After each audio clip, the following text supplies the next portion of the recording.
Nós temos já há algum tempo tratado de discipulado. E nós já ouvimos várias vezes que todo cristão ele é essencialmente um discípulo de Jesus, que foi chamado por Jesus a fim de fazer outros discípulos. De maneira que discípulo cumpre o seu papel de discípulo em obediência a Deus, fazendo outros discípulos. No texto da Grande Comissão, texto famoso de cada um de nós, ou pelo menos da maioria de nós, Jesus ele reúne os seus discípulos e dá a eles a grande missão. Vocês devem ir por todo mundo pregando o Evangelho, e é interessante como Evangelho, ele significa uma boa notícia. No texto que o presbítero Valdemir leu, por ocasião da nossa liturgia, Isaías diz que quão formosos são os pés daqueles que anunciam coisas boas. Portanto, pregar a boa mensagem de salvação é algo bom. E a igreja é assim comissionada, a ir por todo mundo, pregar o Evangelho, fazendo discípulos. De maneira que já vimos reiteradas vezes que a nossa missão é glorificar a Deus fazendo discípulos. Nós já respondemos alguns questionamentos que poderiam surgir. Muito bem, entendemos a nossa missão. Entendemos para o que nós fomos reunidos como povo, qual é o nosso papel no mundo. Mas agora, como cumprirmos a nossa missão? Como que um discípulo faz outro discípulo?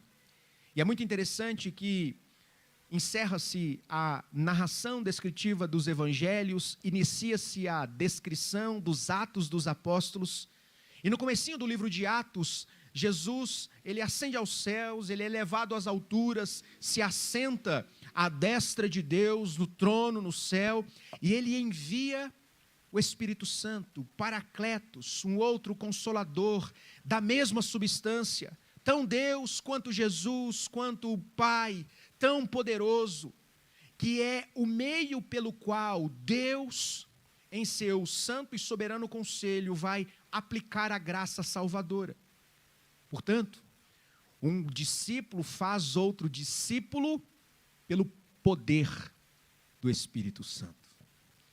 Meus irmãos, qualquer tentativa da igreja em fazer discípulos a parte da ação do Espírito Santo será uma tentativa do ponto de vista bíblico-teológico inútil, fadada ao insucesso, porque a igreja foi dada a missão de fazer discípulos e não um clube social, reunir pessoas com afinidades parecidas. Nós fomos enviados ao mundo a fim de que possamos apontar para a glória de Cristo, convidando outras pessoas a serem imitadores do nosso Senhor. E a igreja faz isso na ação do Espírito Santo, que foi dado a todos aqueles que tiveram um encontro verdadeiro com Jesus. Portanto, a nossa vocação, o nosso ide, ele está intimamente ligado com a recepção do Espírito Santo. Quando nós olhamos para o texto de Isaías, nós percebemos aqui alguns passos que terão, no final desta narrativa que acabamos de ler no verso 8, o envio de Isaías. Isaías será enviado a anunciar, irmãos, uma mensagem muito difícil. Isaías terá que pregar o juízo de Deus para um povo impenitente. Mas antes desse envio, alguns passos são necessários para que o enviado cumpra a sua missão. E é sobre isso que eu quero tratar com os irmãos nessa noite. Quem enviarei? Qual o perfil de um verdadeiro discípulo segundo a palavra de Deus? E nós tomaremos como base aquilo que aconteceu com Isaías no seu chamado e na sua vocação. Quando nós olhamos para esse texto, nós percebemos muito claramente como a autorrevelação de Deus, a santidade de Deus, sendo manifesta ela produz necessariamente transformação no coração. Portanto, o que nós vemos na dinâmica dessa narrativa é Deus se dando a conhecer de maneira extraordinária àquele homem chamado Isaías, que será ali constituído profeta do Senhor. E esta autorrevelação de Deus vai promover uma transformação interior em Isaías, habilitando-o no poder de Deus ao cumprimento da sua vocação. De maneira que quando Deus se revela, o nosso coração é transformado, o nosso pecado é perdoado, e nós somos assim habilitados a servir ao Senhor. Meus irmãos, sem arrependimento e transformação não há serviço verdadeiro a Deus. Poucos textos na Escritura são tão impactantes quanto esse aqui de Isaías capítulo 6. Aqui nós temos o encontro que muda a vida de Isaías para sempre. Isaías nunca mais será o mesmo. E esse encontro de Isaías com Deus nos provoca algumas reflexões necessárias a respeito da nossa vida, do nosso relacionamento com Deus, a respeito do culto que prestamos a Deus, do nosso chamado, de como Deus trata o coração de alguém que é, assim como eu e você, pecador. O texto diz que Isaías é chamado para profetizar no ano da morte do rei Uzias. O trono estava vazio, a cidade estava conturbada. Havia muito mais dúvidas do que certezas. E nesse contexto de incertezas, Isaías vê o trono de Deus. No meio da ausência de um governante poderoso que pudesse guiar o povo em vitória, em meio ao desespero, ao relaxamento moral que o povo estava vivendo, em meio às incertezas que o povo vivia naquele contexto, o texto diz que Isaías viu o Senhor no seu alto e sublime trono. Isso nos faz pensar, irmãos, que mesmo quando os reinos desse mundo caem em profunda decadência, mesmo quando os reinos desse mundo mergulham em depravação moral, social, mesmo quando tudo parece estar perdido, isso não muda o fato de que, embora possa haver ausência, omissão, parcialidade, injustiça nos tronos do reino desse mundo, o Senhor reina no céu, no seu alto e sublime trono. Portanto, eu quero convidar os irmãos para que observemos aqui a dinâmica desta narrativa do encontro de Isaías com Deus e percebamos como uma visão correta a respeito de Deus muda a percepção que temos a respeito de nós mesmos, levando, em segundo lugar, à conscientização do pecado, levando, em terceiro lugar, à necessidade de sermos perdoados, para que, enfim, num quarto passo, num quarto movimento que acontece nesse texto, possamos ser habilitados à vocação, enviados para cumprir o chamado de Deus. O texto começa assim: no ano da morte do rei Uzias, eu vi o Senhor no alto e sublime trono. Irmãos, Uzias foi o retrato de um rei bem-sucedido que fracassou. Uzias foi próspero. Uzias fez, no início do seu reinado, e um dos reinados mais longos, mais de 50 anos à frente de Judá, ele prosperou.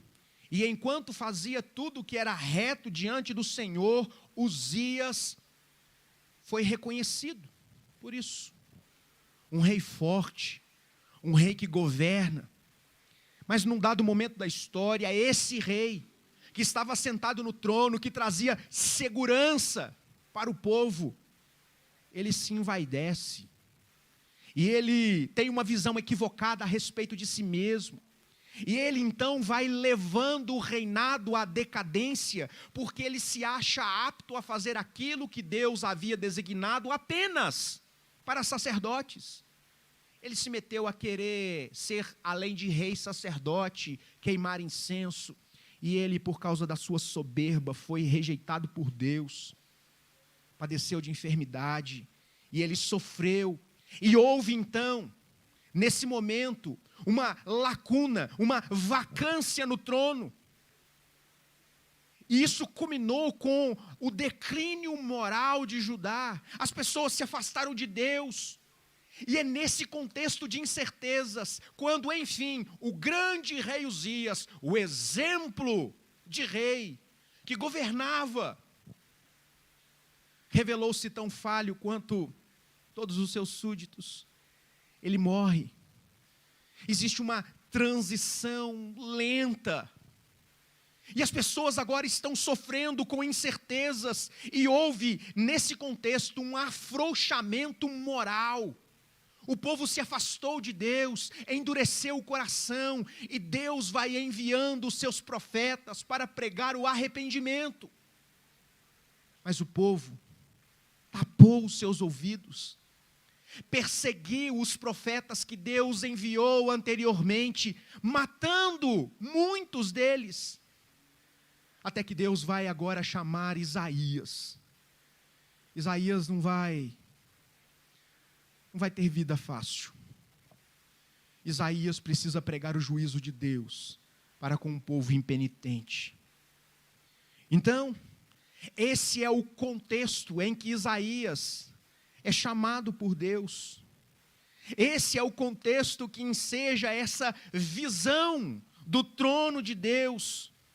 E é muito interessante, meus irmãos, que em primeiro lugar, antes de ser enviado para pregar, é revelado a Isaías um atributo de Deus, que é a santidade de Deus. Deus é visto por Isaías no seu alto e sublime trono. O texto diz que Deus, assentado no seu trono, rei majestoso, santo, onde ali os serafins repetiam, santo, santo, santo, e esta repetição no hebraico aponta para o item de personificação. Deus santíssimo é mais do que apenas santo, é completamente santo. E diante da glória desse Deus santo, esses serafins que possuíam 6 asas, sequer ousavam olhar para o trono de Deus.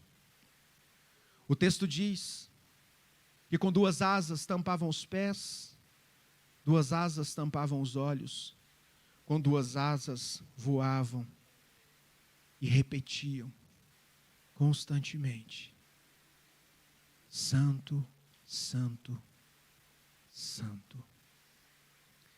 Meus irmãos, essa visão de Isaías diz muito a nosso respeito, quando paramos para pensar a respeito da maneira que nós adoramos a Deus. Quais as motivações do nosso coração para adorar ao Senhor? É interessante como ao longo dos tempos, a reverência ao Senhor, por ocasião do culto público, tem sido deixada de lado.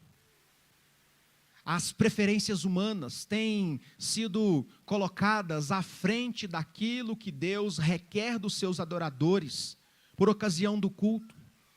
De maneira que o culto a Deus, nesta sociedade pós-moderna, tem sido transformado em muitos rincões do mundo afora, numa espécie de mercado da fé, onde se oferece aquilo que o povo deseja receber. Não se questiona no coração se é exatamente isso que Deus requer do seu povo na palavra de Deus. E o culto tem se tornado um ambiente onde preferências pessoais precisam ser atendidas, onde preferências estilísticas, estéticas, são colocadas à frente daquilo que Deus requer em sua palavra. Tempos onde não há reverência diante do Senhor. Mas quando nós olhamos para esta cena, nós somos exortados para o fato de que Deus é santo. É verdade que Deus é nosso amigo, irmãos. Deus é nosso Pai, e isso nos leva a pensarmos a respeito de que temos intimidade com Deus. Mas isso não muda o fato de que Deus continua sendo Deus, santo, santo, santo. É muito interessante que serafins, esses que estão na presença de Deus, eles não caíram com o diabo. Eles não foram aqui alcançados pela falência moral em Adão. Portanto, eles compõem um segmento distinto.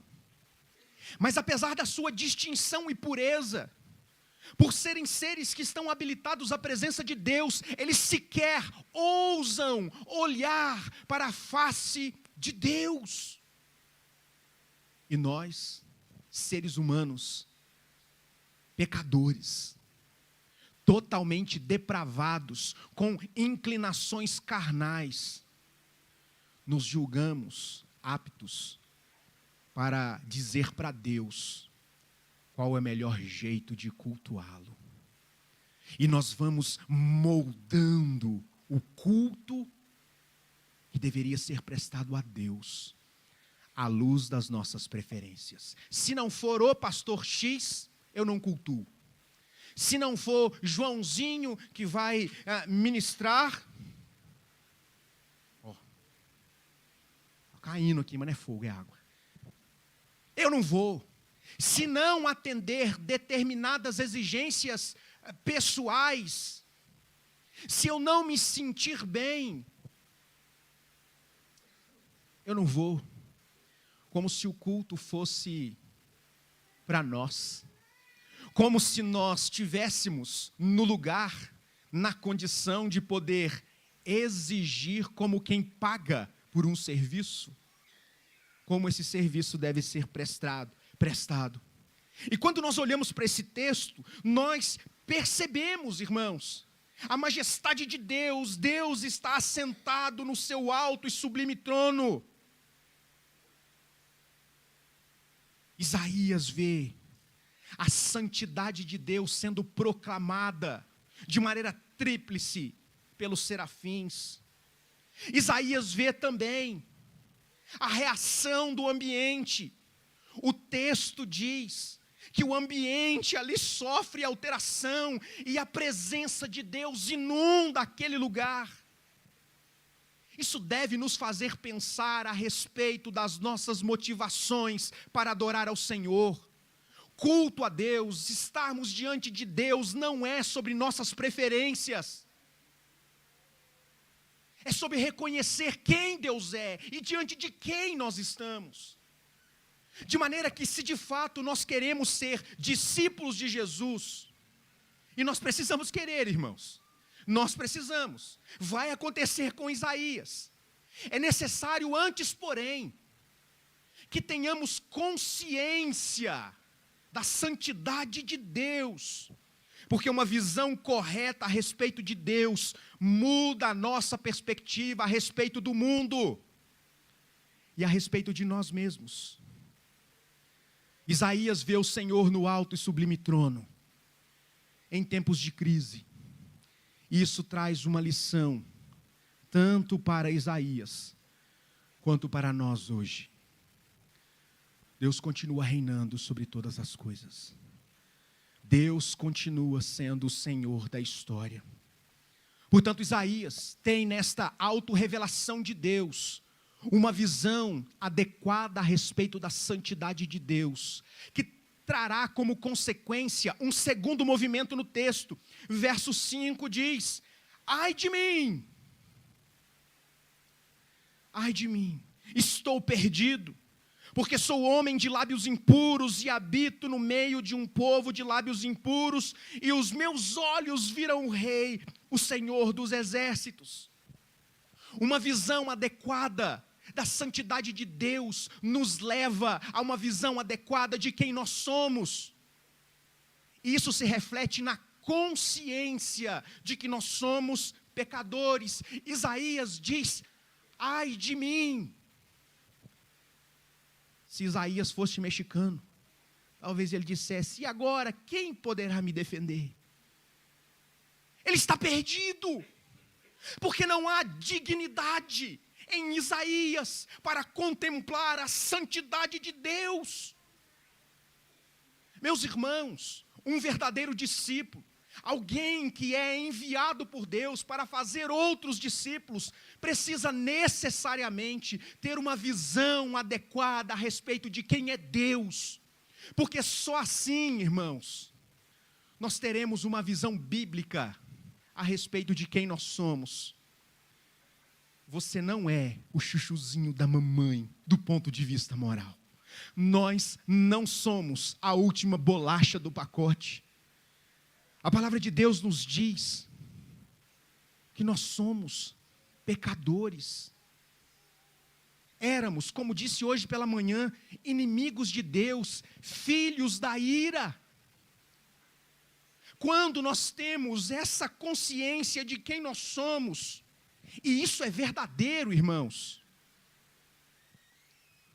nós somos levados à reação que Isaías teve. Confissão pessoal. Isaías não disse: ai do meu vizinho, porque Deus é santo. Ai daquele irmão que faz isso e aquilo. Ai de mim.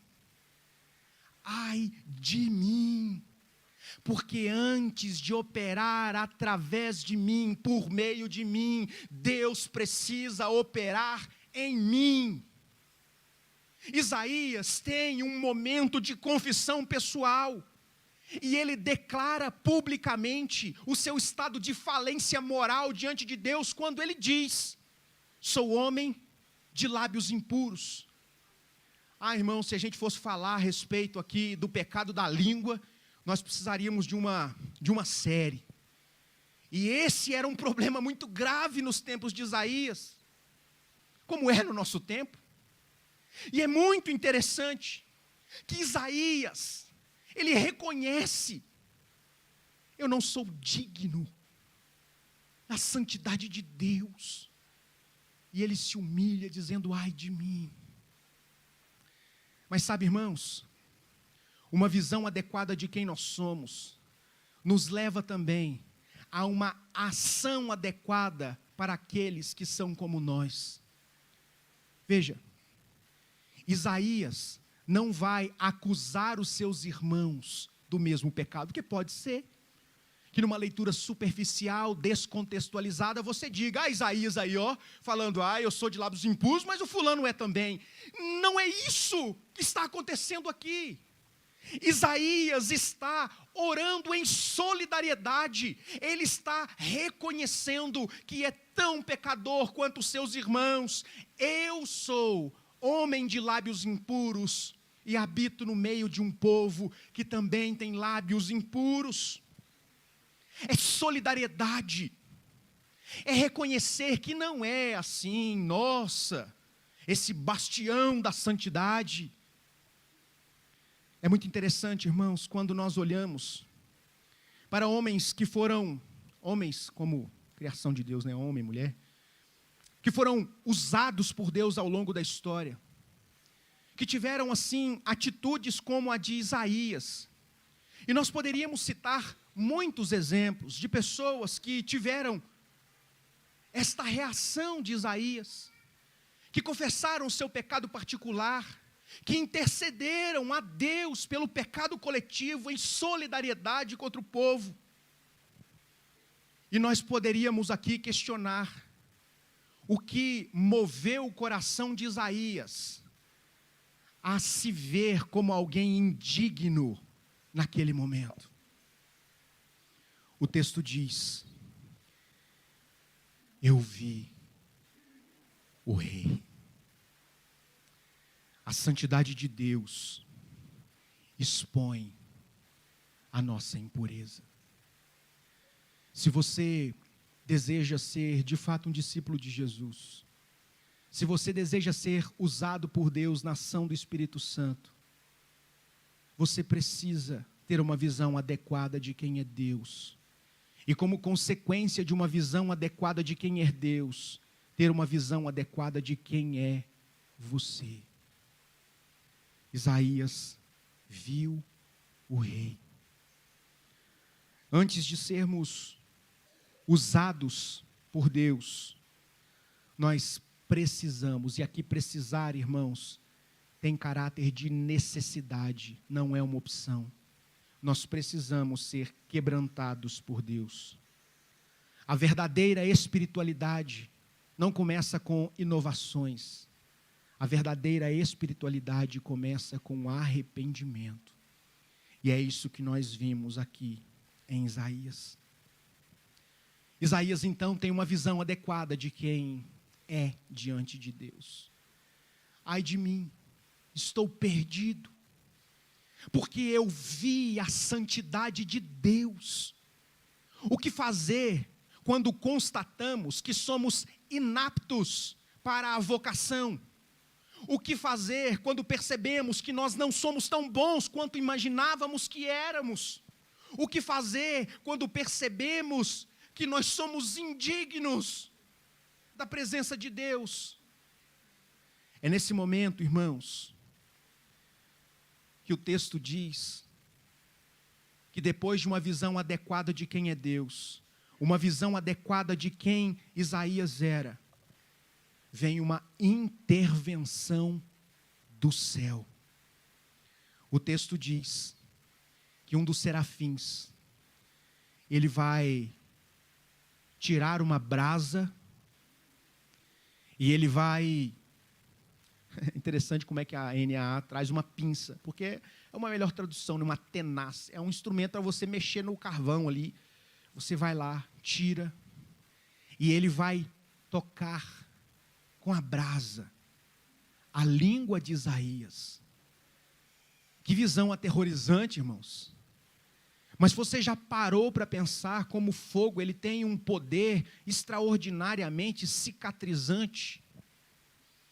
E é muito interessante que quando nós olhamos para esse contexto de confissão pessoal, de solidariedade comunitária, Deus intervém na história daquele que Ele quer usar, e Deus é quem vai prover, promover a purificação. É uma ação divina, é um toque redentor. Deus vai tocar na ferida de Isaías, no problema de Isaías, no pecado de Isaías. É assim que Deus trata todos os seus discípulos. Quando a palavra de Deus nos revela quem é o Senhor, nós tomamos consciência de quem nós somos. Pecadores que precisam de perdão. E quando isso acontece, irmãos, quando pecadores se arrependem diante do Senhor, há uma ação da parte de Deus. E o Senhor perdoa os nossos pecados. Jesus Cristo foi o meio pelo qual Deus, de uma vez por todas, proveu um meio de salvação para o seu povo. Meus irmãos, Deus não apenas em sua santidade revela o nosso pecado, mas Ele também se coloca como aquele que é capaz de purificar-nos do nosso pecado. Portanto, se nos escondemos atrás dos nossos pecados para não cumprir a nossa vocação, nós não entendemos o Evangelho. Se nós nos escondemos atrás de pecados de pelúcia, não posso fazer isso, porque eu sou indigno, parabéns. Essa é a percepção que todos deveríamos ter. Mas veja, Deus é quem vem e nos purifica, nos habilitando ao serviço. O texto diz que Isaías é perdoado. E existe uma declaração de perdão. Irmãos, não existe missão sem reconciliação. Não adianta querer fazer discípulos de Jesus sem antes ser um verdadeiro discípulo de Jesus.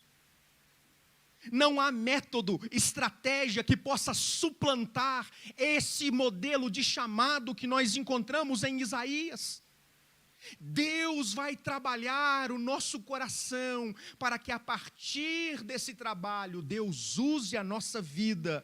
E é então assim que nós somos apresentados ao verso 8, quando Deus faz a seguinte pergunta. Depois disso ouvi a voz do Senhor, Isaías dizendo: quem enviarei? E quem há de ir por nós? Irmãos, é interessante a pergunta que Deus faz. Tinham os serafins, que estavam com os olhos tapados, tinha Deus no seu alto e sublime trono, e Isaías. De repente, Isaías ouve uma voz: quem enviarei? E Deus está lá. Quem enviarei? Só tinha Isaías ali. Deus não sabia. Deus tinha dúvidas de quem ele usaria. É claro que não, irmãos. É claro que não. Quando Deus faz essa pergunta, esse chamado, Deus está dando a Isaías a oportunidade de se posicionar. Deus está chamando aqueles que contemplaram a santidade dele, que agora têm consciência do seu pecado, como quem diz nessa noite: quem eu vou enviar? A quem enviarei? Essa é uma ótima oportunidade, irmãos, de respondermos esse mesmo chamado. Deus, Ele não está fazendo essa pergunta porque Ele não sabia quem Ele enviaria, mas porque Ele está interessado em alguém que esteja disposto a ser enviado. Existem muitas pessoas que até estão dispostas, mas nunca estão disponíveis. Algumas pessoas estão disponíveis, não tem nada que impeça, mas nunca estão dispostas. Deus está chamando Isaías, como Deus está nos chamando nessa noite. Isaías então responde à autorrevelação de Deus, à consciência do seu pecado e à consciência de que foi perdoado por Deus da seguinte maneira: eis-me aqui. Só tinha ele ali, mas ele diz: Senhor, eu estou aqui. Mal sabia ele qual seria o conteúdo da mensagem, mas Isaías está comprometido com o autor da mensagem, e ele diz: eis-me aqui, Senhor, envia-me a mim. O fruto da experiência com a santidade é o perdão e a graça de Deus, que tem como propósito o envio. De maneira que nós estamos aqui nessa noite, ouvindo que somos enviados por Deus, como discípulos, para fazer outros discípulos. Mas não nos enganemos, irmãos. Sem isso que nós vimos acontecendo com Isaías, no máximo, faremos discípulos de nós mesmos, mas não fomos chamados para fazermos discípulos de nós, imitadores de nós mesmos, mas de Jesus. A missão de evangelizar, de fazer discípulos, não é um chamado frio. Vai! Fala assim: já que eu não tenho escolha, já que se eu não for, Deus vai me cobrar, o pastor vai ficar ali, me constrangendo. não é um chamado frio, mas deve ser uma grata resposta a Deus, pela maneira que graciosamente Ele nos purifica e nos envia. E estamos nós aqui hoje, milênios depois do chamado de Isaías, sendo confrontados com a mesma realidade, de que Deus é santo, santo, santo. De que eu, como diz Paulo, o pior dos pecadores, de que nós somos pecadores, mas também informados de que em Cristo Jesus há perdão para os nossos pecados. E agora nós estamos ouvindo: a quem enviaremos? Quem há de ir por nós? Nós temos hoje a oportunidade de, no coração sem constrangimento, mas por gratidão, dizer ao Senhor: ó Senhor, eu estou aqui. Isaías não impôs condições. Eu vou se, eu faço se, eu vou desde que alguém. Isaías simplesmente disse: Senhor, eu estou aqui, usa a minha vida. Meus irmãos, que nós não percamos a oportunidade de responder com fé a esse chamado de Deus. O capítulo 6, especialmente esse chamado, porque na sequência, verso 9 em diante, vai tratar da mensagem, e é de juízo, irmãos, nada bom, nada bom. Mas no texto que lemos, nós aprendemos algumas lições importantes que eu quero encerrar destacando. Em primeiro lugar, a visão da santidade de Deus nos desperta para a realidade do nosso pecado. Se você se acha demais, muito possivelmente você está tendo uma visão equivocada de quem Deus é. Em segundo lugar, Deus é quem purifica e prepara os seus servos. Isaías não foi enviado pelos seus próprios méritos, mas apesar dos seus deméritos. Deus é quem intervém na vida de Isaías, habilitando-o à missão. E por fim, o verdadeiro encontro com Deus sempre nos levará à missão. A nossa missão é de fazer discípulos. Se de fato tivemos um encontro verdadeiro com Deus, nós precisamos cumprir o propósito para o qual nós fomos chamados.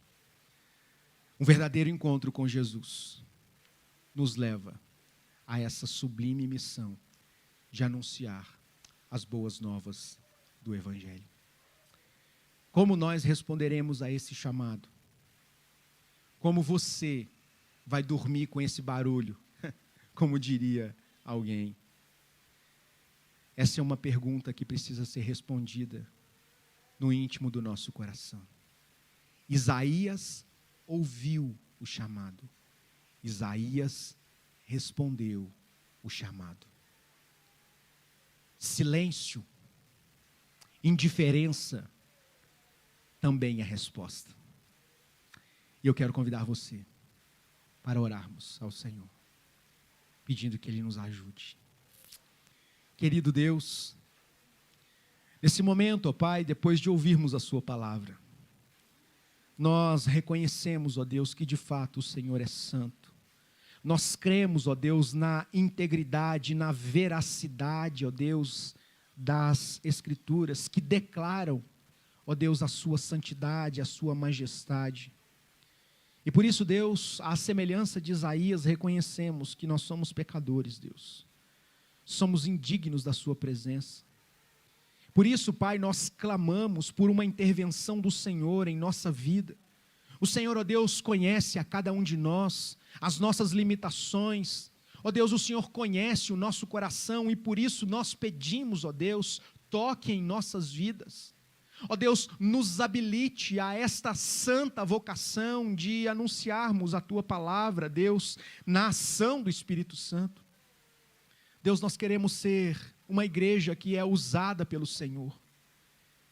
E nós vimos nessa noite que antes de sermos usados pelo Senhor, nós precisamos ser quebrantados pelo Senhor.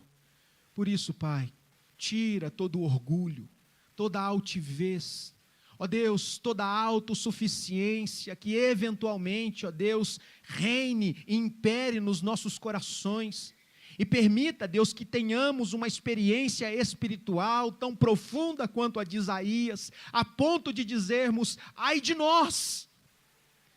Ó Senhor, nós pedimos que, perdoados por Ti em Cristo Jesus, e nós cremos nesse perdão que nos é oferecido, o Senhor, ó Deus, nos envie e nos capacite para sermos instrumentos do Senhor, ó Deus, anunciando esta mensagem de boa nova.